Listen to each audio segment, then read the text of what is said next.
I caught my wife cheating with my best friend, but what I did next shocked everyone. I thought I knew my wife. After 9 years together, you're supposed to know someone inside and out, their morning routine, their coffee preferences, the way they laugh at bad jokes, the specific tone of voice they use when they're stressed. I thought I knew Lisa better than I knew myself. Turns out I didn't know her at all. And my best friend Scott, the guy I'd known since we were 12 years old, I didn't know him either. Hey Reddit, this is the story of how I discovered my wife and best friend were having an affair in my own home, and how that discovery shattered everything I thought I understood about trust, loyalty, and the people closest to me. I'm Aiden, 33 years old, and what I'm about to tell you will make you question whether you actually know the people you trust most. You know that feeling when your gut tells you something's wrong, but your brain keeps making excuses when tiny inconsistencies pile up, but you dismiss each one because acknowledging the pattern would mean accepting something terrible. That's where this story goes. But let me start from the beginning, because to understand how completely I was betrayed by the two people I trusted most, you need to understand what our relationships look like, and how blind I was to what was happening right in front of me. I met Lisa 10 years ago when I was 23 and she was 21. I was working in marketing at an advertising agency, making about $45,000 a year. Lisa was in nursing school, working part-time as a hospital aide. We met at a friend's birthday party, connected immediately over shared interests in hiking and travel, and started dating within 2 weeks. Lisa was warm, caring, funny. She had this nurturing energy that made everyone around her feel comfortable and valued. She was studying to be a pediatric nurse because she loved working with kids, loved making them feel safe during scary medical situations. I admired her compassion and dedication. Scott had been my best friend since 7th grade. We'd grown up together in the same neighborhood, played on the same sports teams, went to the same college, stayed close through everything. Scott was like a brother to me, the person I called when something great happened, the person who showed up when I needed help moving furniture or fixing my car. He was family. When I started dating Lisa, Scott was one of the first people I introduced her to. You'll love Scott, I told her. He's like my brother. Anyone who's part of my life needs to get along with Scott. They got along great. Scott would join us for dinners, hiking trips, movie nights. The three of us became a unit, me, Lisa, and Scott, my girlfriend and my best friend, the most important people in my life, forming a tight friendship of their own. It felt perfect. Everything was falling into place. Lisa and I got engaged after 3 years of dating. Scott was my best man. Obviously, helped me plan the proposal, helped me pick the ring, was there when I asked her father for permission. He was excited for us, supportive, involved in every aspect of our wedding planning. We got married when I was 26 and Lisa was 24. Beautiful wedding, about 120 guests. Scott standing next to me as I promised to love and honor Lisa for the rest of my life. In the wedding photos, Scott is grinning almost as wide as I am. Looking at those photos now makes me physically ill. The first few years of marriage were good. We both worked. I'd been promoted to marketing manager making $75,000. Lisa was working as a pediatric nurse making $58,000. We bought a 3-bedroom house in a nice neighborhood. Started talking about having kids eventually. Spent weekends with friends, including Scott,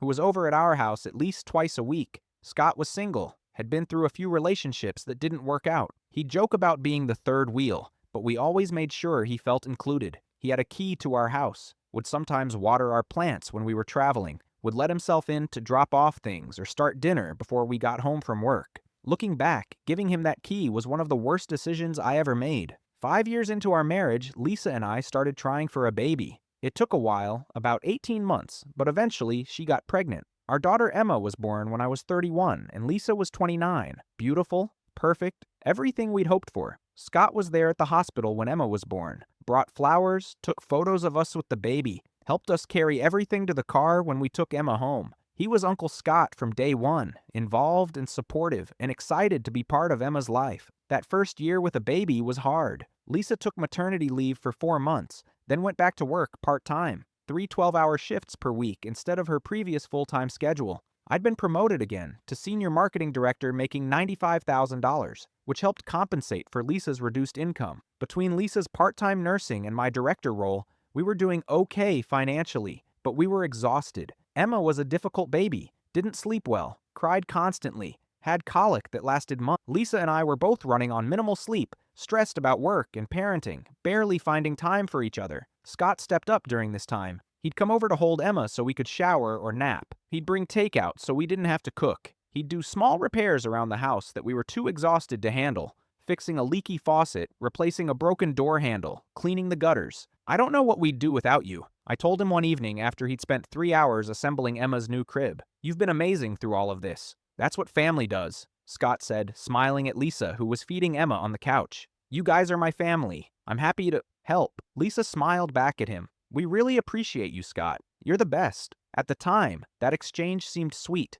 heartwarming. My wife and my best friend, bonded by their shared care for me and my daughter. Looking back now, I see something else in that smile between them. Something I was too trusting, too exhausted, too oblivious to notice. Emma turned 1, and life started to stabilize. She was sleeping better, crying less, generally easier to manage. Lisa went back to full-time nursing. 4 12-hour shifts. I was working about 50 hours per week at my director role. We had a routine that worked, a rhythm to our family life. Scott was still a constant presence, over for dinner at least twice a week, babysitting Emma occasionally when Lisa and I wanted a date night, helping with yard work on weekends. He was woven into the fabric of our daily life so completely that his presence felt normal, expected, essential. That's when things started to change. Subtle things, barely noticeable at first. Lisa started dressing differently when Scott was coming over. Not dramatically, just putting on nicer clothes, doing her hair and makeup even if we were just having a casual dinner at home. When I'd ask about it, she'd say she wanted to look nice, that she'd been in scrubs all day and wanted to feel put together. She started laughing at Scott's jokes more. Long, genuine laughs that seemed disproportionate to jokes that weren't that funny. When I'd make the same type of joke, I'd get a polite smile. But Scott's mediocre humor would send Lisa into genuine laughter. They started texting more frequently. I'd see Lisa on her phone, smiling at something, and I'd ask, "What's funny?" She'd say, "Oh, just Scott being Scott." Or, "Scott sent a meme about the show we watched last night." Normal enough, except it was happening multiple times per day. Scott started having reasons to stop by our house even when I wasn't home. He'd text, "Hey, I'm near your place. Mind if I grab that tool I left in your garage?" Or, "I'm dropping off that book Lisa wanted to borrow." Each visit individually was innocuous, but they were adding up. 6 months ago, I started noticing physical signs, little things that individually meant nothing but collectively formed a pattern. I found Scott's jacket in our coat closet. Not weird. He left things at our house sometimes. But when I mentioned it to Lisa, she got slightly flustered. "Oh, he must have left it last time he was over. I'll text him." She didn't text him right away, though. The jacket stayed in our closet for 2 more weeks. I came home early one afternoon and found them on the back patio, sitting close together, conversation stopping abruptly when I walked outside. "What are you guys talking about?" I asked. They both said nothing much at the exact same time, then laughed. That synchronized response, that shared laugh, it felt exclusionary, like they had their own dynamic I wasn't part of. Lisa started working out more. She'd always been reasonably fit, but suddenly she was going to the gym 5 times per week, buying new workout clothes, talking about wanting to feel good about herself again after having a baby. When I'd compliment her, because she did look great, she'd brush it off. But when Scott would say, "Lisa, you're looking strong," she'd light up, beam at him, thank him enthusiastically. They started having inside jokes I wasn't part of, references to things they'd talked about that I hadn't been included in. When I'd ask what they were talking about, they'd explain, but the explanation never quite captured why it was funny. It was their joke, their moment. I was on the outside. 4 months ago, I started feeling genuinely concerned. The signs were no longer subtle. They were obvious enough that I couldn't ignore them, but still ambiguous enough that confronting them felt risky. What if I was wrong? What if I was being paranoid and jealous and insecure? What if accusing my wife and best friend of inappropriate behavior damaged those relationships for nothing? But I couldn't shake the feeling. Something was wrong. Something had shifted. The dynamics in my own home felt off in ways I couldn't articulate but couldn't ignore. I tried talking to Lisa. "Hey, I feel like we've been distant lately. We're not connecting the way we used to. We have a toddler and demanding jobs, Aiden. Of course we're not as connected as we were before Emma. That's normal for parents. I know, but I feel like, I don't know, like you're more engaged with Scott than with me sometimes." Her expression changed, hardened. "What are you saying?" "I'm not saying anything specific. I'm just noting that you seem happier when Scott's around than when it's just us. Scott is fun and positive. He's not stressed about work or exhausted from parenting. Maybe if you were more fun, I'd be happier around you too." That hurt. I pushed back. "That's not fair. I'm working hard to support our family. I'm being a good father. I'm trying to be a good husband. I just feel like something's changed between us. The only thing that's changed is you've gotten jealous and insecure. Scott is your best friend. He's been nothing but helpful and supportive. And you're accusing me of what, exactly? Being too friendly with him? That's insulting." I backed down. She turned it around on me, made me feel like the problem was my jealousy rather than her behavior. Classic gaslighting, though I didn't recognize it as such at the time. 3 months ago, things escalated. Lisa started having girls' nights every Friday. She'd leave at 7 p.m., come home at midnight or late, sometimes slightly tipsy, always evasive about where she'd been and who she'd seen. How was girls' night? Fun. Needed to blow off steam. Where'd you go? Just a bar downtown. Why are you interrogating me? I'm not interrogating. I'm asking about your evening. Well, it feels like interrogation. Can I just have one night a week where I don't have to report every detail to you? Again, she'd flipped it, made my reasonable question seem controlling, made me feel guilty for asking.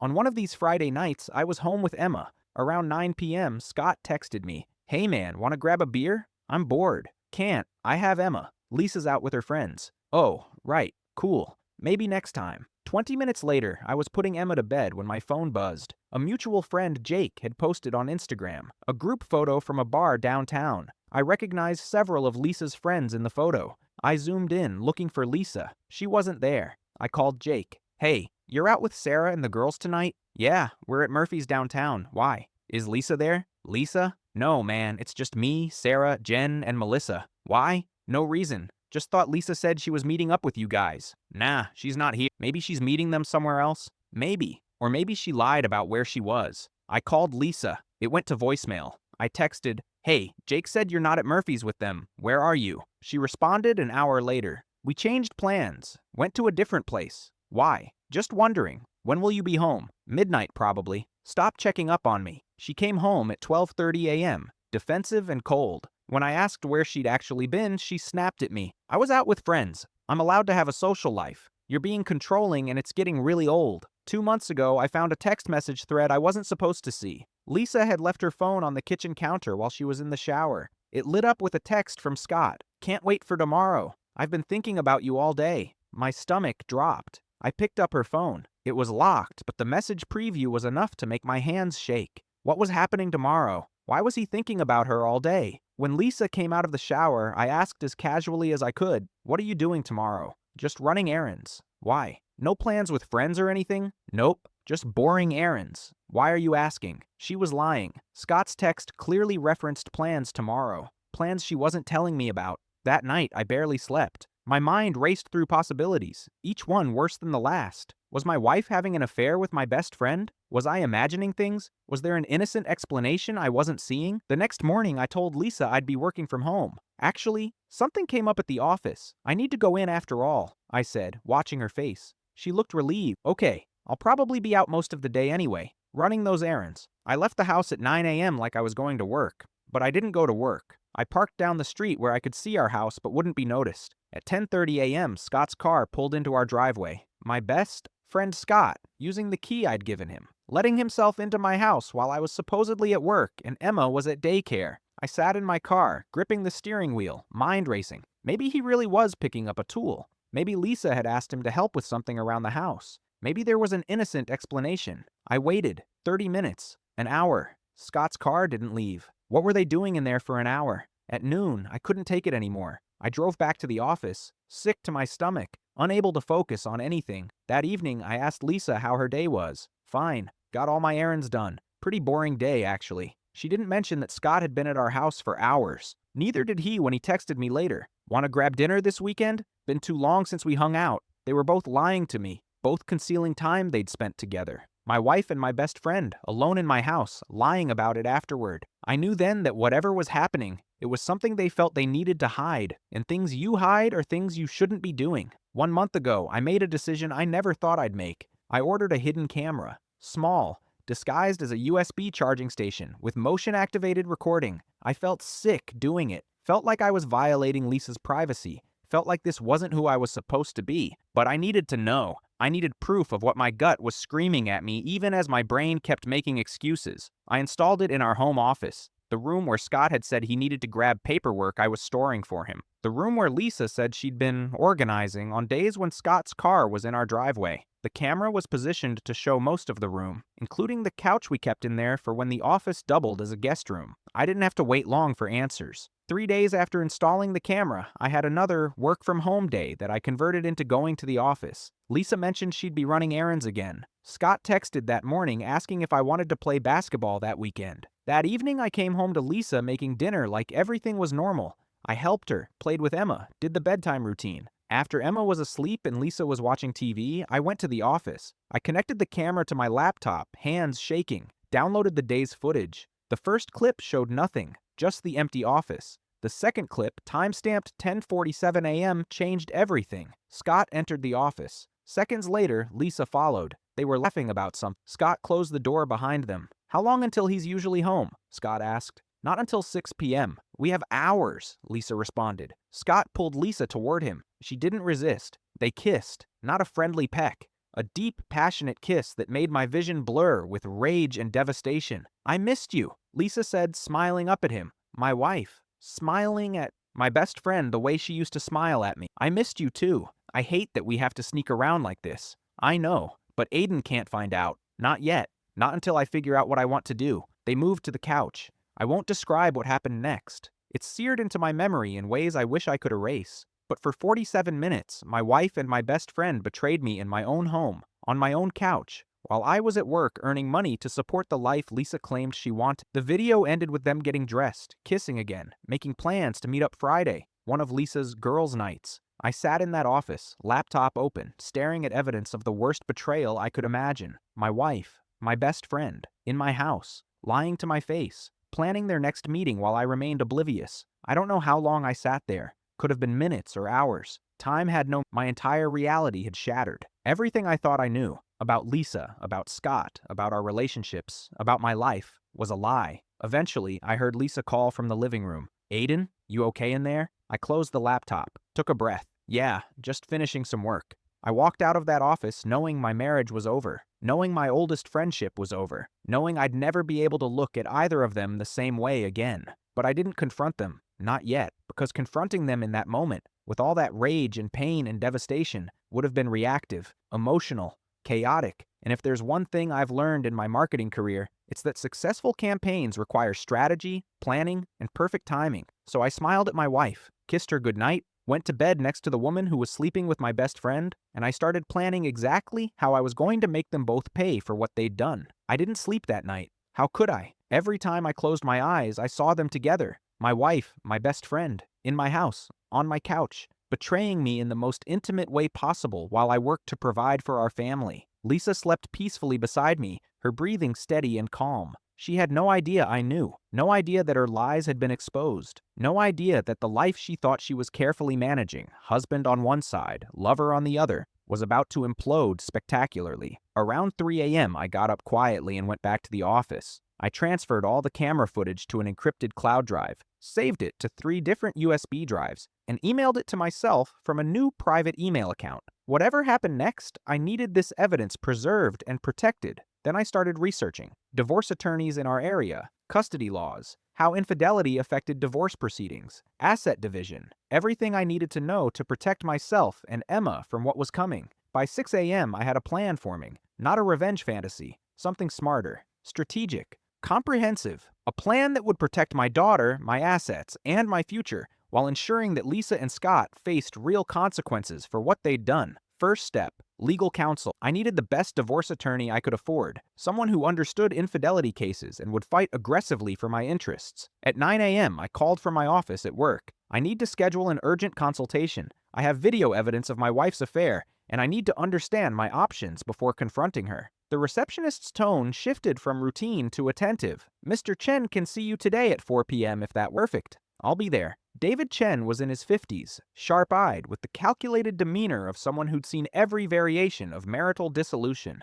I showed him the video footage. His expression remained neutral, professional. "How recent is this?" 3 days ago, but I believe it's been going on for months, maybe longer. "And the other party, he's your best friend? Since we were 12 years old." Chen nodded. "That's going to matter. Courts don't typically consider infidelity heavily in no-fault divorce states, but the betrayal by a trusted family friend, combined with her using the marital home for the affair, creates compelling narrative. More importantly, we can use this evidence to negotiate favorable custody and asset division. I want primary custody of my daughter. I want to keep the house, and I want to make sure Lisa faces consequences beyond just the divorce. Consequences how? I want everyone to know what she did. I want our friends, our families, everyone in our social circle to see exactly who she really is. I don't want her to control the narrative, play the victim, make me the bad guy. I want the truth exposed completely." Chen leaned back. That's risky. Public confrontation can backfire, make you look vindictive rather than victimized. Courts don't like scorched earth approaches. I'm not going scorched earth.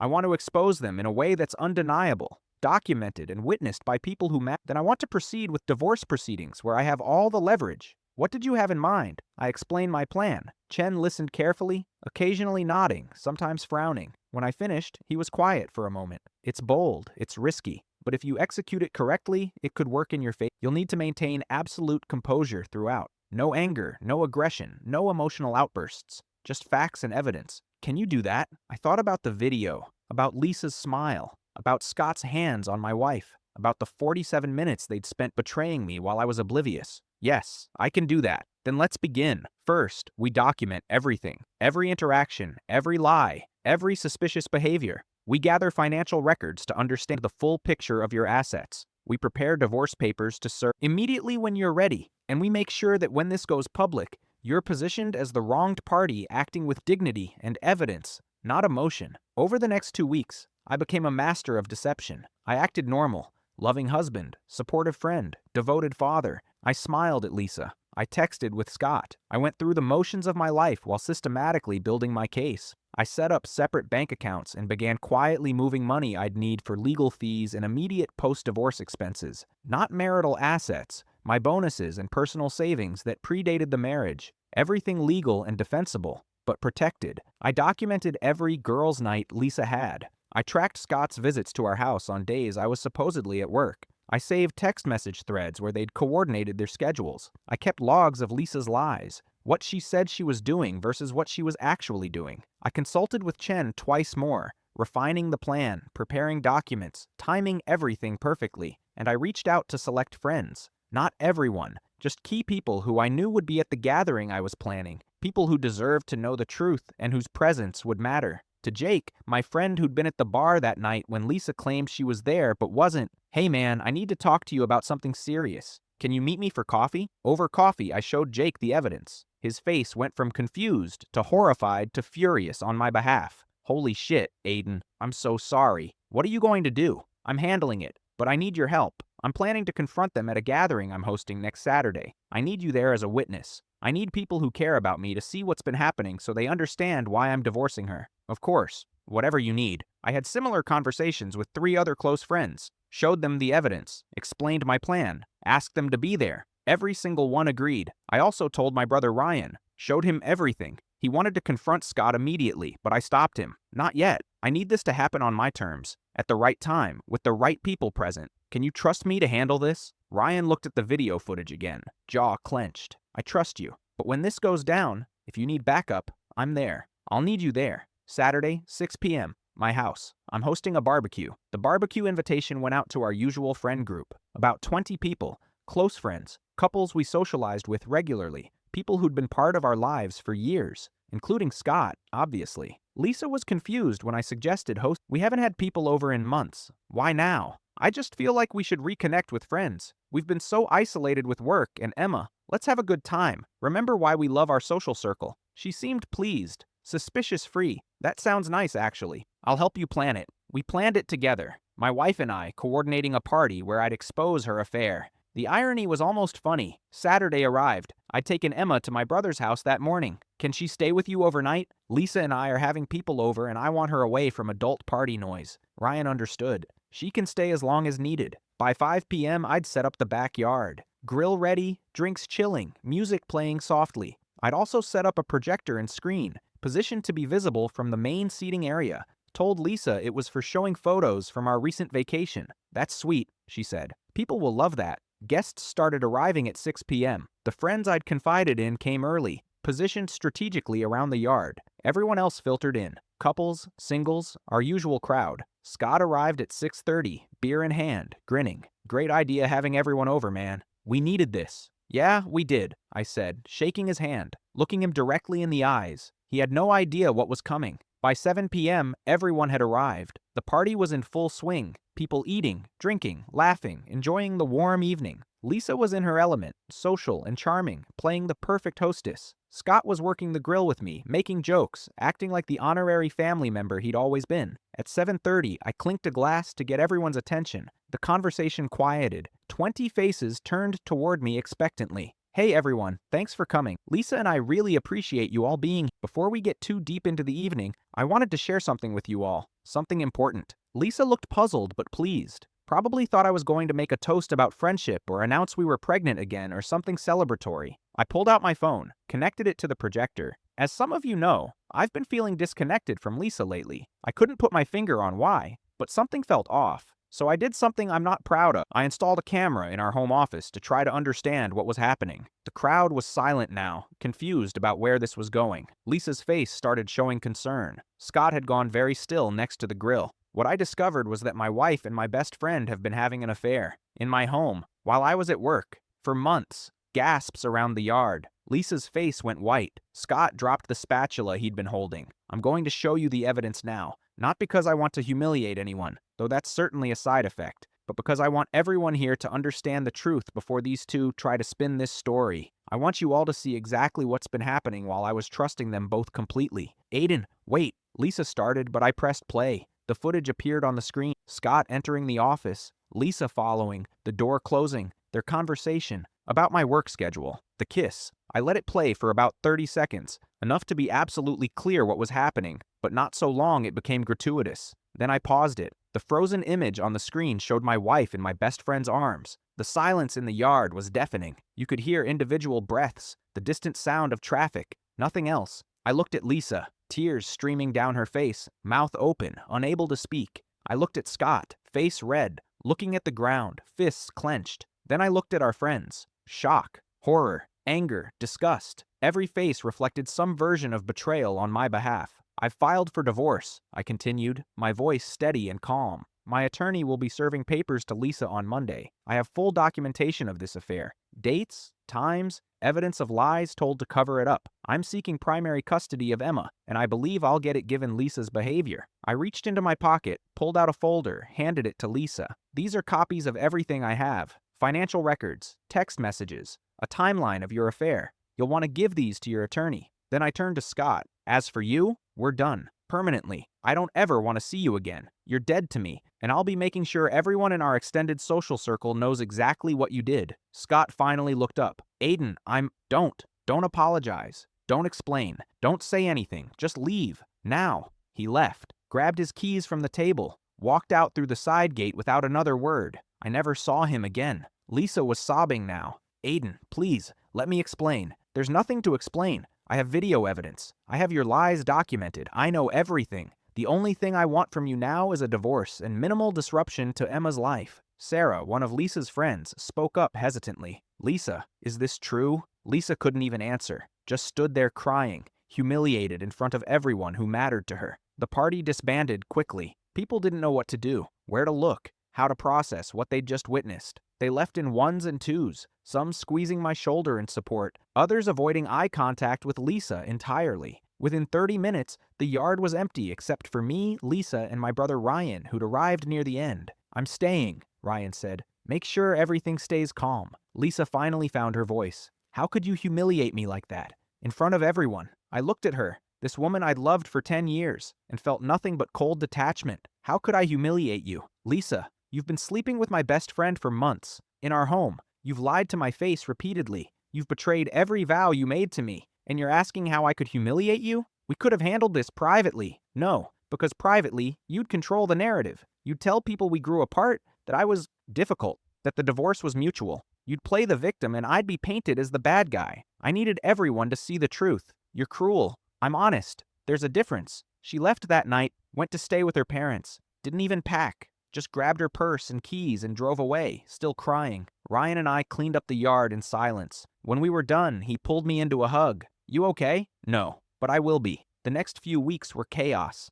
Lisa hired an attorney, tried to fight for primary custody, claimed my public exposure of the affair showed poor judgment and vindictiveness. But my attorney shut that down quickly with the evidence of her affair and the pattern of lies. Your client conducted an affair in the marital home, during daytime hours when she claimed to be running errands, with the husband's closest friend. She lied repeatedly to cover it up. The husband's decision to make this public, while emotionally difficult, doesn't change the underlying facts of her infidelity and deceit. Our friends chose sides. Most sided with me. A few tried to remain neutral. No one sided with Lisa. Scott's life imploded too. Mutual friends cut him off. His family, who'd known me since we were kids, were mortified. His mother called me to apologize. I don't know what happened to him. This isn't who I raised. I'm so sorry, Aiden. Thank you, Mrs. Patterson. I appreciate that. Within 3 months, Scott had moved to another state. Couldn't handle the social consequences of what he'd done. Lisa tried to rebuild her reputation, but the video evidence made that impossible.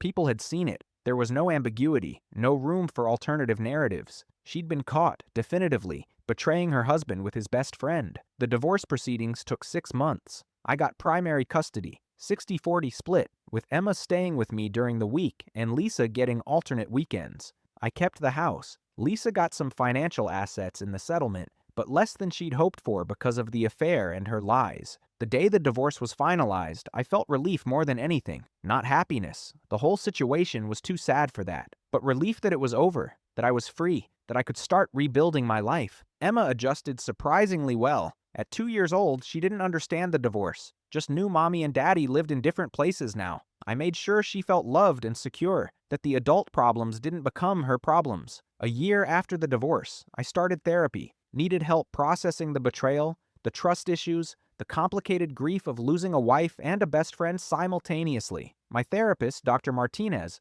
helped me understand what had happened. Betrayal trauma is real. It's not just losing the relationship, it's losing your sense of reality. Everything you thought you knew was revealed to be false. That kind of foundational fracture takes time to heal. How long? As long as it takes. There's no timeline. But you're doing the work, which is what matters. 2 years after the divorce, I started dating again, cautiously, slow. With trust issues I had to openly acknowledge. But I dated, met a woman named Rebecca through a friend. She was a teacher, divorced herself, understood the complexities of moving forward after betrayal. We dated for 6 months before I told her the full story of Lisa and Scott. Her response, "That's awful.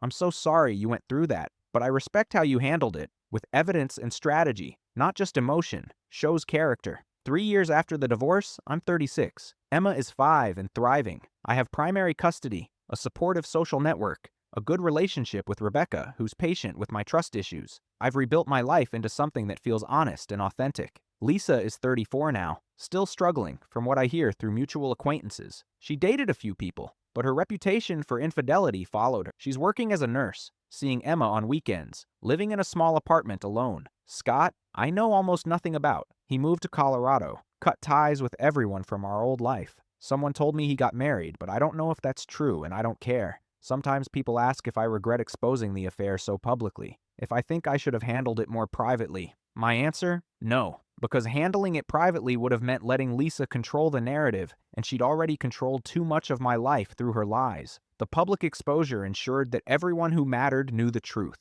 It protected me from being painted as the villain in my own divorce. It held Lisa and Scott accountable in ways that private confrontation never would have. Was it brutal? Yes. Was it humiliating for them? Absolutely. But they'd earned that humiliation through months of deliberate deception and betrayal. 5 years after discovering the affair, I'm 38. Emma is 7 and knows me as the parent who's always been there, who's provided stability and love through everything. She sees Lisa regularly, but their relationship is more distant than mine with Emma, a consequence of Lisa's choices. I'm still with Rebecca. We're talking about moving in together, maybe marriage eventually. I've learned to trust again, though it's harder than it was before. But I've also learned to recognize red flags, to honesty above everything, to never ignore my gut when something feels wrong. Looking back at that night in my office, watching video footage of my wife and best friend betraying me, I remember feeling like my life was ending, like everything I'd built was collapsing, and I was helpless to stop it. But I wasn't helpless. I was strategic.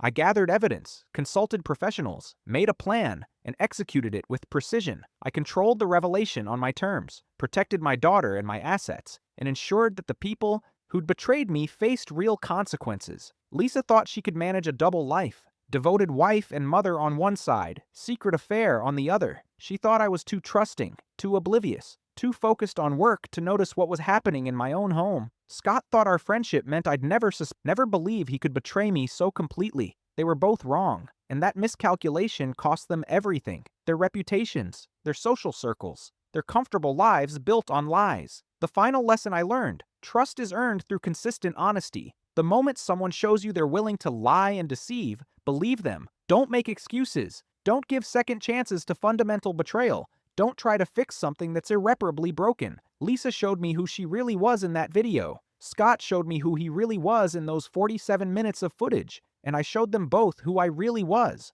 Not the oblivious, trusting husband and friend they thought they were manipulating, but someone who, when betrayed, would fight back with evidence, strategy, and the truth. 7 years after that discovery, the pain has faded to a dull ache. I rarely think about Lisa and Scott anymore. They're footnotes in my history, cautionary tales I share when asked about my divorce. My life now is better than it ever was with Lisa. It's built on honesty, mutual respect, and genuine partnership with someone who values me. Emma is thriving. I'm successful in my career, happy in my relationship, confident in my choices, and somewhere out there, Lisa and Scott are living with the consequences of their actions. The destroyed relationships, the damaged reputations, the permanent mark of being people who betrayed someone's complete trust for temporary pleasure. I don't forgive them, probably never will, but I've moved past them, built something new from the ashes of what they destroyed, and that's the best revenge of all. Not the public exposure, not the divorce settlement, not the social consequences they faced.